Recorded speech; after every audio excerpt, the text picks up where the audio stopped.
এটা হচ্ছে আলাউদ্দিন পার্কের রাস্তা।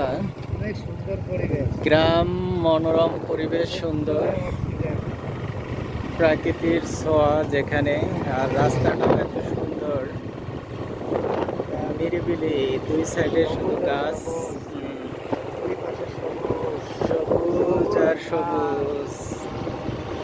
অনেক সুন্দর পরিবেশ। মন খারাপ থাকলেও আপনারা এখানে আসবেন, ঘুরে ঘুরে যাবেন, তো একটা আলাদাই একটা মজা, শান্তি। আমি আর হাসান ভাই ঘুরতে এলাম, ঘুরে গেলাম, ঘোরাই তো জীবনের শেষ।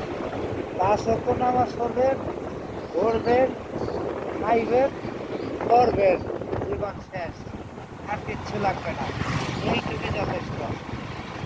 মরার পরে আমাদের কথা, তাছাড়া কিছু না। তো আসবেন, আলাউদ্দিন পার্কে যাবেন, বেড়াবেন, আমরা বেড়ায় চলে আসলাম।